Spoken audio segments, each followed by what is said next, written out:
Hey, it's Grant Webster. A few weeks ago, I had the opportunity to talk with Rich Sheridan, the CEO of Menlo Innovations. Menlo is a fascinating software development company in Ann Arbor, Michigan.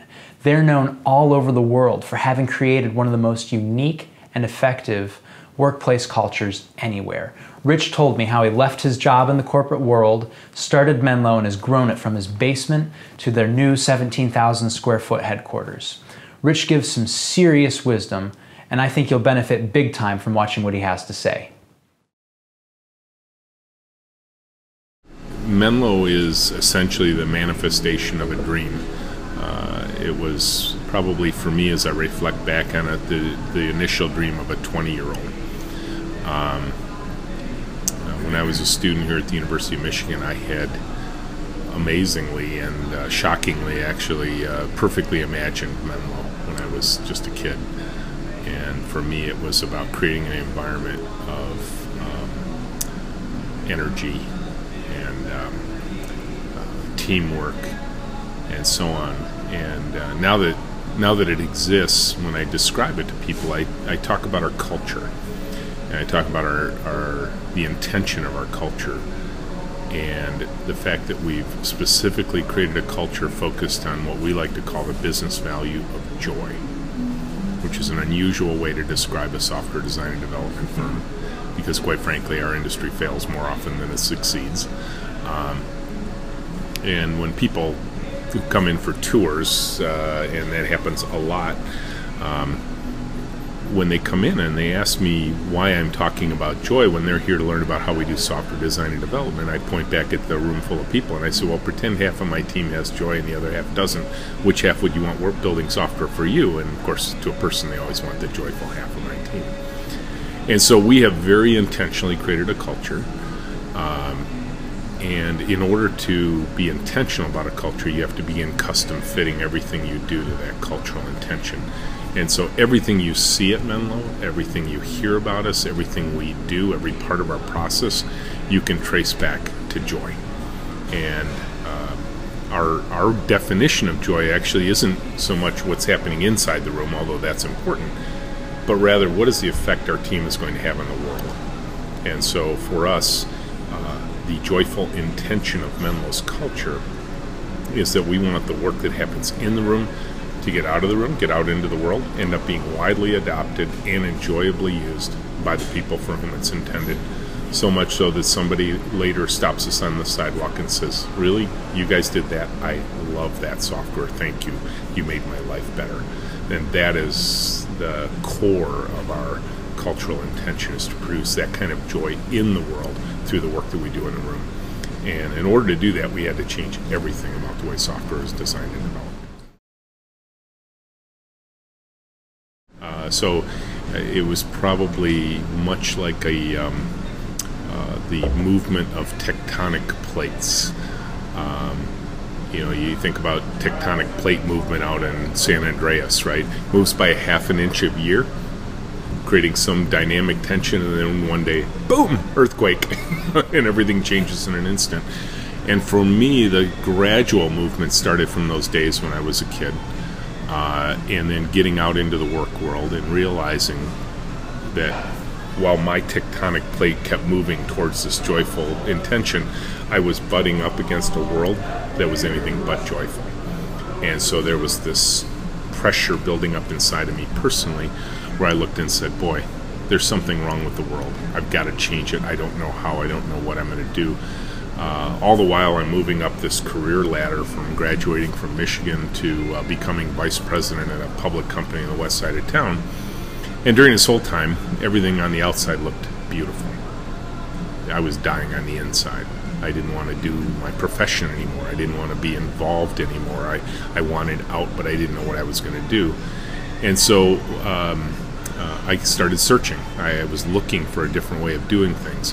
So there was this constant sort of mental progression towards a different way of doing things. I didn't even know where I was going. I just knew I needed something different.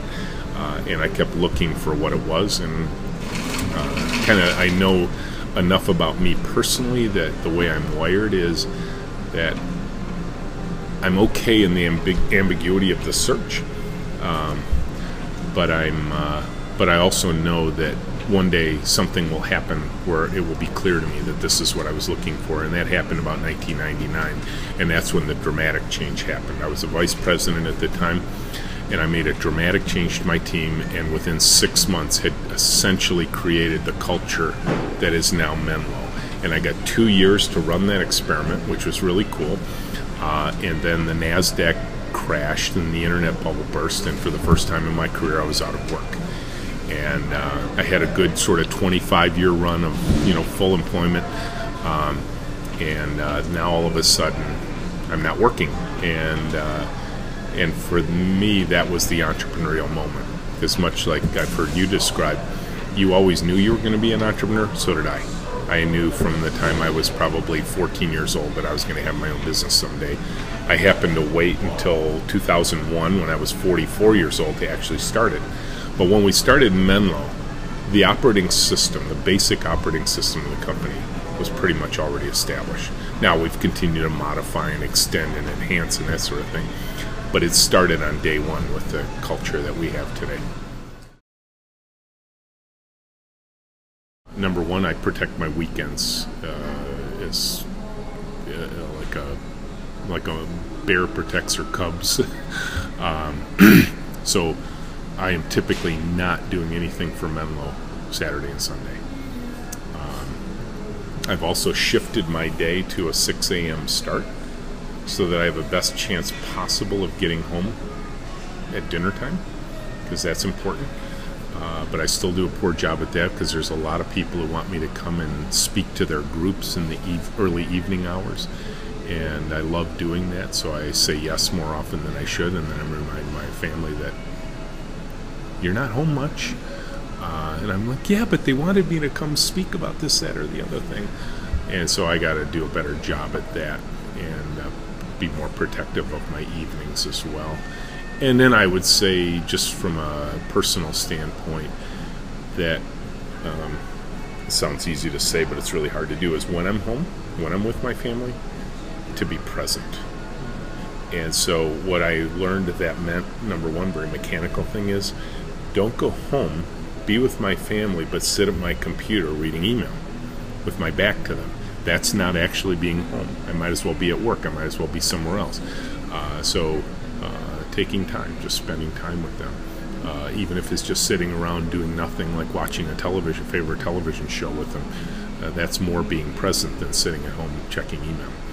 And so I have to learn to do that. I also have to learn that there are certain mundane things that it takes to run a household that you can't export to anybody else. And I have to realize that's just as important as leading my company. The thing I talk about a lot with budding entrepreneurs is coaching them to understand that entrepreneurship is this incredibly cool journey to self. That it is a process, as much as it is about customer discovery and business model canvases and pivots and all that sort of thing, that ultimately I think what you're pivoting towards is the heart of the entrepreneur. What is it that makes your heart sing? What is it that thrills you? Because at the end of the day, your decision to keep going in times of trouble is going to be defined far more by that than your ability to discern a great customer opportunity. You will always be able to find customers to sell something to. But if you don't care about what you're doing, if you don't have deep, abiding desire to thrill people, to end their suffering in some way, to do something incredibly meaningful with your life, you will give up.